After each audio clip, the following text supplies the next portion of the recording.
हमारे जो प्रोडक्ट है वो लेदर के शूज़ है। मैं हूँ, मेरे चाचा है और मेरे एक ताऊ जी हैं, तो हम 3 मिलकर हमने कारीगर्स रखे हुए हैं। तो उसमें क्या है कि हमारे पास ना कुछ लिमिटेड डिज़ाइन्स है जूतों के, और हम उसको मैन्युफैक्चर करते हैं, जिसकी कॉस्ट लगभग, मतलब हमारा जो प्रोडक्ट तैयार होता है और जब हम उसको बेचते हैं तो लगभग 50% का मार्जिन रहता है प्रॉफिट में। मतलब जितने का हमारा प्रोडक्ट तैयार हो उससे हम 50% आराम से कमा लेते हैं। मेन का फुटवेयर है, विमेन का है? Only mains. तो सर अभी हमारे साथ हमारी मतलब प्रॉब्लम क्या है कि जो हमारी मार्केट है वो सिर्फ एक जैसे छोटी सिटी हो गई, वहाँ पर जो मेन मार्केट हो गई, हमने वहाँ पर दुकान डाली हुई है। हम वहाँ पर जितनी भी उस एरिया के जितने भी बंदे हैं हम उन सबको कवर कर लेते हैं, उनको अपने प्रोडक्ट सेल कर दे रहे हैं। लेकिन मैं चाह रहा हूँ कि हमारी जो मार्केट है वो और भी ज़्यादा एक्सपेंड करे, हम ऑनलाइन भी जाए। अब ऑनलाइन जाने में एक प्रॉब्लम ये है कि ऑलरेडी जो फुटवेयर इंडस्ट्री है वो बहुत बड़ी है, और मतलब बहुत अच्छे अच्छे ब्रांड्स भी। अगर आपको भी कोई मतलब फुटवेयर खरीदना है तो आप बड़े प्रोडक्ट को प्रेफरेंस करके, बड़ी जिसका नाम है ऑब्वियसली। तो अब हमारे साथ ये दिक्कत है कि अगर हम उसको ऑनलाइन उतार रहे हैं तो उसमें कॉस्टिंग भी ज़्यादा आ रही है, और अगर वो प्रोडक्ट हमारा महंगा हो जा रहा है तो फिर उसको कोई कस्टमर हमारे जूते को क्यों प्रेफर करेगा, क्योंकि अगर उसको उतनी ही रेंज में अगर कोई खरीदना है तो वो क्यों ना एक ब्रांड का खरीदें। अभी आपका काम कैसा चल रहा है? कितनी शॉप्स हैं आपकी और आपकी फैमिली की? एक मेरी है, चाचा की इंडिविजुअल है, और एक ताऊ जी है उनकी है। कितने कारीगर रखे हुए हैं आपने? सर जो जूती के लिए उसमें 2 कारीगर है और जूती के लिए सिर्फ एक है। टोटल 3 कारीगर हैं। और इन शॉप्स पे कितना स्टाफ होगा और कितने आप लोग, सब आप वहीं बैठते हम होंगे? ही इंडिविजुअली संभालते हैं सभी। अच्छा, जैसे आप लोग ही चाचा की संभालते है हो? तो चाचा संभाल रहे हैं, हमारी है तो हम संभाल रहे हैं, और ताऊ जी की तो वो संभाल कोई रहे हैं। स्टाफ नहीं रखा हुआ है नहीं, अभी? अभी कोई अच्छा, staff तो छोटे लेवल पे है। बिल्कुल बहुत छोटे लेवल पे। और वहाँ पे कितनी वैरायटी होगी, मतलब कितने तरह के जूते रखते हो आप? सर जूते तो हमारे पास, मतलब हम डिज़ाइन का उसमें फ़र्क होता है। जैसे कि अब हम कोई जूता मैन्युफैक्चर कर रहे हैं तो हमारे पास उसकी डाई होती है और एक फर्मा होता है जिस पे पूरे जूते का डिज़ाइन बनता है। तो वो जो फर्मा बनाना या फिर डिज़ाइन तय करना है ना, वो काफ़ी ज़्यादा कॉस्टली होता है, और फिर उसके लिए हमारी उस तरह की ना क्रिएटिव थिंकिंग होनी चाहिए कि हम जूते का डिज़ाइन दे पाएँ। तो हमारे पास इस समय बहुत ज़्यादा डिज़ाइन नहीं है, ऐसे कुछ 9 से 10 डिज़ाइन है जिसी को हम रिपीट करते रहते हैं। जैसे कि उसी में कोई कलर चेंज हो गया, टैन कलर दे दिया, ब्राउन कलर दे दिया, ब्लैक कलर दे दिया, वाइट दे दिया। तो इस तरह से ना हम उन्हीं डिज़ाइन में खेल रहे हैं बस आपस में। अच्छा, ये बताओ, जो ब्रांडेड शूज होते हैं उनकी जो रेंज है, जो सबसे कम वाली, जी। उसमें और आपके प्राइस में कितना डिफरेंस है? सर डिफरेंस, हाँ मतलब अच्छा खासा है। जैसे हम जो हमारे अच्छा रेंज है ना वो 600 रुपये के आसपास हम देते हैं, और जो उनका लोवेस्ट रेंज है वो 800-900 रुपये, मतलब 200 रुपये के आसपास का डिफरेंस है। मतलब आप कह रहे हैं कि जो ब्रांडेड है, जो अच्छे ब्रांड्स जी। हैं, उनका जो लोएस्ट रेंज है वो 800-900 रुपए है, तो आपकी वही चीज 600 रुपए में है, जी। जिसकी कॉस्ट आपको 300 रुपए आ रही है। हाँ, राइट? बल्कि उससे भी कम आ रही है। और हमारे जो प्रोडक्ट है ना सर, जैसे हमें फीडबैक मिलते हैं हमारे कस्टमर से, जो एक बार लेकर चला गया तो वो 1 साल बाद आ रहा है। जो आप कर रहे हो ये बहुत इंटरेस्टिंग है, इसमें बहुत ज़्यादा पोटेंशियल है, आपको इसमें एक्सपीरियंस भी है, आपका फैमिली बैकग्राउंड भी है। अब सिर्फ एक चीज़ रह जाती है कि इसको स्केल कैसे किया जाए। यानी कि अगर एक बात बताओ मुझे कि अगर अभी हम डिस्कशन करते हैं और अभी आपकी जो सेल है जी। वो 10 गुना बढ़ जाती है, तो पीछे से जो प्रोडक्शन है उसको मैनेज कर लोगे आराम से, बिल्कुल बिल्कुल। आप और आपकी फैमिली मिल करके? जी।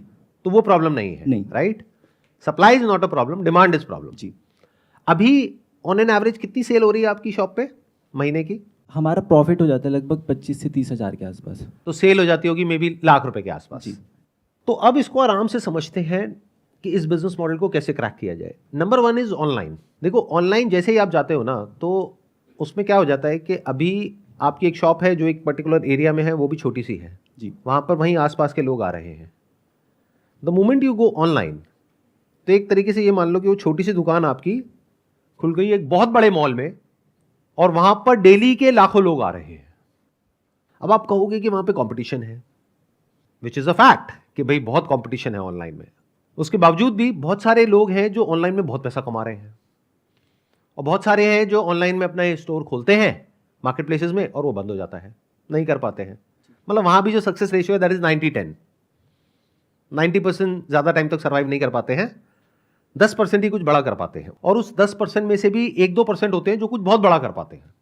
अब वो कैसे किया जाए? देखो, ध्यान से समझो। जो ब्रांडेड प्लेयर्स हैं इस सेगमेंट में, उनकी पैकेजिंग को ध्यान से देखो, उनकी मार्केटिंग को ध्यान से ऑब्जर्व करो, ध्यान से देखो ऑनलाइन ऑफलाइन वो अपने आप को कैसे प्रेजेंट करते हैं। ऑनलाइन का सबसे बड़ा बेनिफिट क्या है कि उनको नहीं पता कि ऑफलाइन आपकी छोटी सी दुकान है। जी। Online you can look as big as a big brand, मतलब उन्हीं की जितनी बड़ी एड दे सकते हो। जैसे ही कोई सर्च करे, मान लो ब्लैक शूज फॉर मेन, तो वहीं पे आपकी एड आई, और कई तरह की एड्स आई। जैसे एक सिंपल ऐड होती है, एक है वीडियो ऐड होती है, तो इस तरह की बहुत सारी एड्स होती है। तो सोचो अगर वहां पर आपकी एड्स आ रही है और अगर वो एड की क्वालिटी उन ब्रांडेड के टक्कर की है, और जिस तरह से उन्होंने ऑनलाइन जो उनका स्टोर है, जो उनका पेज है, वहां पे इंफॉर्मेशन दी हुई है, और हो सकता है वो जो ऑफर कर रहे हैं उसमें कहीं ना कोई कमी हो, तो उसको ढूंढो। वो क्या हो सकता है? हो सकता है वो मनी बैक गारंटी दे रहे हो 7 दिन की, तो आप 30 दिन की दो। या जिस मार्केट प्लेस पे जा रहे हो, मान लो अमेजॉन पे जा रहे हो, उनसे पूछो मैक्सिमम हम कितने दिन की दे सकते हैं मनी बैक गारंटी। वो कहेंगे 2 महीने की। 2 महीने की दो, हाईलाइट कर दो इसको हर जगह। आपने क्या कहा? आपकी क्वालिटी बहुत अच्छी है। अगर क्वालिटी अच्छी नहीं होती तो मैं ये सजेशन आपको कभी नहीं देता। आप क्या कह रहे हो? मिनिमम 1 साल की लाइफ तो है ही आपके प्रोडक्ट की, राइट? तो 2 महीने की गारंटी देने में क्या दिक्कत है? कोई दिक्कत नहीं है। बिल्कुल सर। तो you have to adopt the kind of strategy which nobody else is doing and present your brand in such a way जो देखने में ऐसा लगे कि उसी के टक्कर का है या उससे भी बड़ा है। अभी भी हम सबका जो माइंडसेट है, मेजॉरिटी ऑफ आवर पॉपुलेशन, वो बहुत ही कॉलोनियल माइंडसेट है। मतलब क्या है कि हमारे सबके दिमाग में बैठा हुआ है कि भाई अगर ये फॉरेन का ब्रांड है तो अच्छा ही होगा, महंगा ही होगा, लोकल है तो सस्ता होगा। तो नाम ऐसा रख दो जो देखने में ऐसा लगे कि कोई बाहर का ब्रांड है, तो आपकी एक प्रॉब्लम सॉल्व हो गई। बिल्कुल, कि लोगों ने सुना नहीं है उसके बारे में। अरे जब बाहर का ब्रांड है तो नहीं सुना होगा ना। Yes sir. आपको एक इंटरेस्टिंग आइडिया देता हूं। इस बिजनेस में थोड़ा बहुत पैसा लगा सकते हो। हाँ। कितना तक? 2 से 3 लाख तो मैं कर लूंगा अभी भी। कर लोगे ना जी? ठीक है। आपका ₹1,00,000 लगेगा। पेरिस में जो डिजाइन फर्म्स है उनको कॉन्टैक्ट करो। Why Paris? Because Paris is the fashion hub of the world. तो आपने वहां पे जो डिजाइन फर्म्स है उनको कॉन्टैक्ट किया कि हमको अपने शूज के कुछ डिजाइन बनवाने हैं, और आपको पता है कि इस तरह के शूज ज्यादा बिकते हैं। वो आपको अपनी शॉप पे भी पता है, और ऑनलाइन भी आप जाओगे तो आपको दिख जाएगा कि 1000 तरह के डिजाइन होते हैं, लेकिन बिकते यही 2-3 है जी। तो उनको बोलो ये 2-3 डिजाइन है, इसी को आपको इंप्रूव करके मुझे देना है। और छोटी डिजाइन फर्म को हायर करो, बड़ी को नहीं, क्योंकि बहुत पैसा लग जाएगा। तो कोई छोटी सी फर्म होगी, वो मान लो एक डिजाइन का आपसे ले लेगी $200, तो 3 डिजाइन का कितना हो गया? $600। अब क्या बेनिफिट हुआ? आपके ब्रांड का नाम हो गया कुछ ऐसा जो फ्रेंच है, उसकी लैंग्वेज में कोई पर्टिकुलर वर्ड है, वहां से आपने ढूंढ करके निकाल दिया, which is symbolic for footwear, design in Paris. Design वहां से बन गया, एग्जीक्यूट आपको करना है, वो आपके लिए कोई बड़ी बात नहीं है जी। मतलब आपको सिर्फ उनका नाम चाहिए, उस डिजाइन फर्म का। अब इससे क्या हुआ? आप एक झटके में जो और ब्रांड्स हैं इंडिया में, उनसे बहुत आगे निकल गए as far as your branding is concerned. अब बात आएगी प्राइस की। क्या करें? देखो, ये जो इंडियन ब्रांड्स हैं उनका एक होगा लोअर एंड ऑफ प्राइसिंग, एक होगा हायर एंड ऑफ प्राइसिंग। ना आप हायर की तरफ जाओ ना लोअर की तरफ जाओ, बीच में कहीं पे चले जाओ। यानी सस्ता बेचना इज नॉट अ सोल्यूशन। हम लोग क्या गड़बड़ करते हैं? हमें ये लगता है कि अच्छा ऑनलाइन जो अनब्रांडेड है वो बिक रहा है ₹600 का, ब्रांडेड बिक रहा है ₹800 का, तो मैं बेचूंगा ₹500 का। और कस्टमर देखता है, वो कहता है ये तो घटिया होगा। और अगर बिक भी जाता है तो रिटर्न इतना आ जाता है और मार्जिन कम होता है, तो बिजनेस आपका बंद हो जाता है।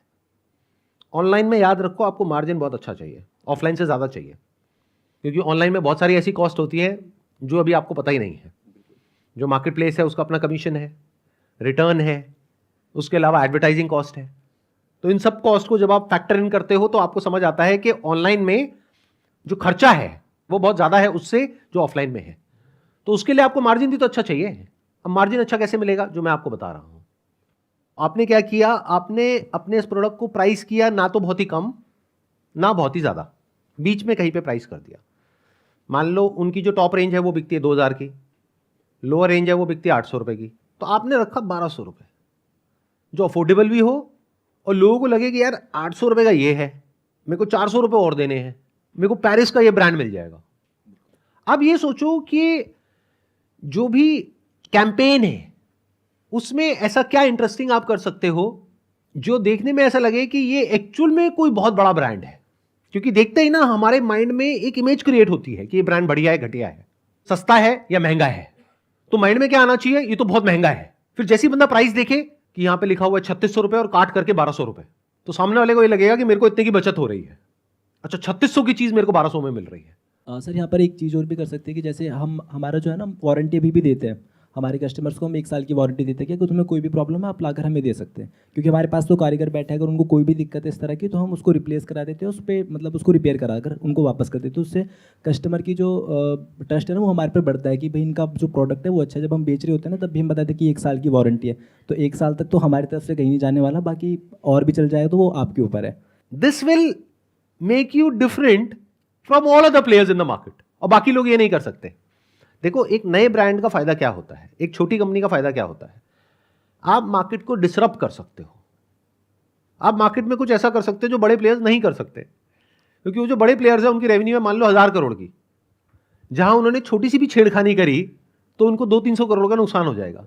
बट आपके पास तो अभी खोने के लिए कुछ है ही नहीं, तो आप तो कुछ भी पंगे ले सकते हो, हिला दो पूरी की पूरी मार्केट को। ये एक छोटे ब्रांड का एडवांटेज होता है। बट हम क्या गड़बड़ करते हैं, जो बड़ा ब्रांड ऑफर कर रहा होता है उससे भी घटिया ऑफरिंग देते हैं या उसको मैच करते हैं मैक्सिमम। मैं कह रहा हूं कि एक ऐसी ऑफरिंग दो जो वो बड़े ब्रांड करने के सपने में भी नहीं सोच सकते, और जो मनी बैक गारंटी होती है वो भी 30 दिन की दो। अगर वो लोग 7 दिन की दे रहे हैं तो सामने वाला बंदा और दिमाग लगाएगा कि अच्छा मैं पहन करके ना 30 दिन बाद वापस कर दूंगा। लेकिन अगर उसको पसंद आ गया है, जूता ऐसी चीज है कि एक बार पैर में फिट हो जाता है ना, या तो होता है या नहीं होता है, 2-3 दिन लगते हैं, एक बार फिट हो गया तो वो जल्दी से कोई चेंज नहीं करता है। तो आपको पता है कि रिटर्न आने के चांसेस बहुत कम है अगर ढंग से इसको किया तो। अब इसमें आपको कोई ऐसा इंसान चाहिएगा जो ब्रांडिंग को और मार्केटिंग को समझता हो। मेरा एक फ्रेंड है मतलब जो डिजिटल मार्केटिंग कर रहा है इस समय। डिजिटल मार्केटिंग जो कर रहा है वो आपको हेल्प करेगा ये सब मार्केट प्लेसेस में लिस्ट करने के लिए, यहाँ पे टाई अप करने के लिए, अच्छे से प्रोडक्ट डिस्क्रिप्शन डालने के लिए, रिव्यूज लेने के लिए, उन सब चीज़ों के लिए। बट मैं जिसकी बात कर रहा हूँ, मैं कह रहा हूँ इसको कैसे पैकेज करना है, कैसे पोजीशन करना है, तो वो प्रीमियम दिखाने के लिए अपने प्रोडक्ट को, कि वो देखने में लगे कि जो एग्जिस्टिंग ब्रांड्स हैं उनसे भी ज़्यादा प्रीमियम है।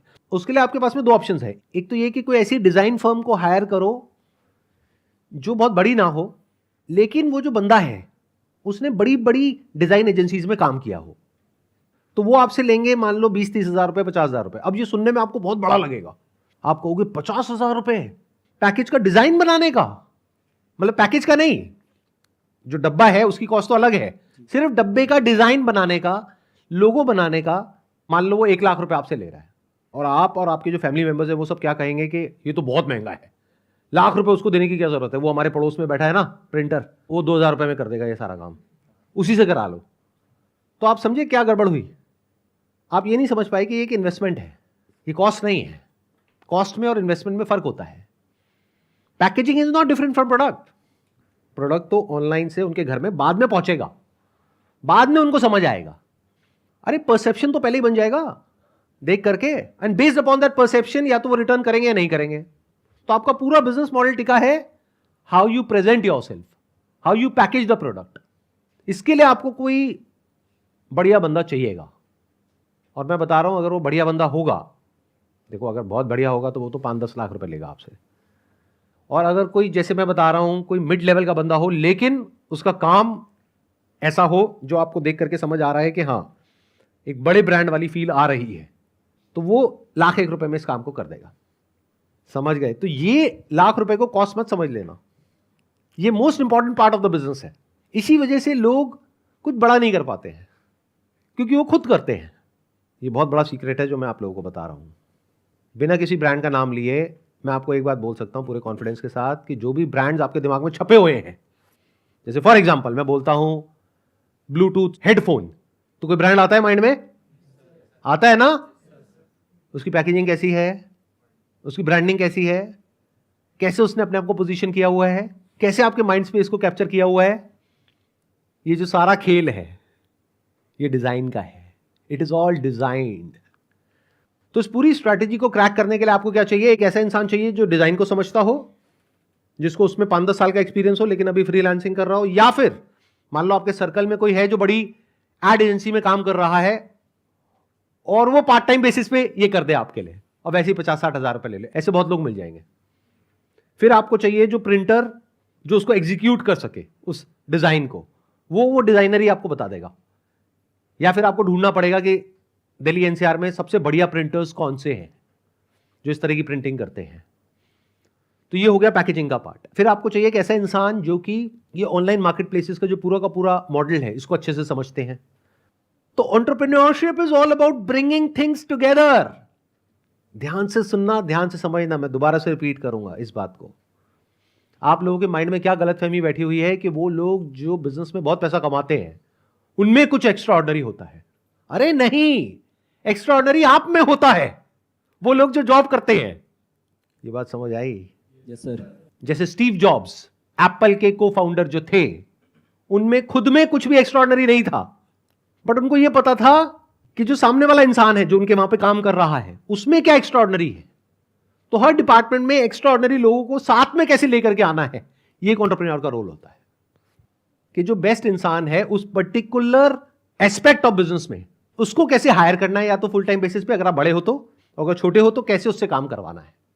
बहुत सारे ऐसे एंटरप्रेन्योर्स हैं जिनको मैं जानता हूं जिनके अंदर कोई स्किल नहीं है और वो अरबों खरबों रुपए कमा रहे हैं। क्यों? क्योंकि उनकी कंपनी में जो लोग काम करते हैं उनके अंदर वो सारी स्किल्स हैं। तो अगर एक बिजनेस को सक्सेसफुल बनाने के लिए ये 10 स्किल्स चाहिए, तो उन्हें पता है कि इन 10 स्किल्स में ये जो अलग अलग स्किल्स है इसमें कौन इंसान है जो बेस्ट है। तो एक तरीके से पजल के अलग अलग 10 पीसेस हो गए, उनको ला करके जोड़ दिया। This is the essence of entrepreneurship.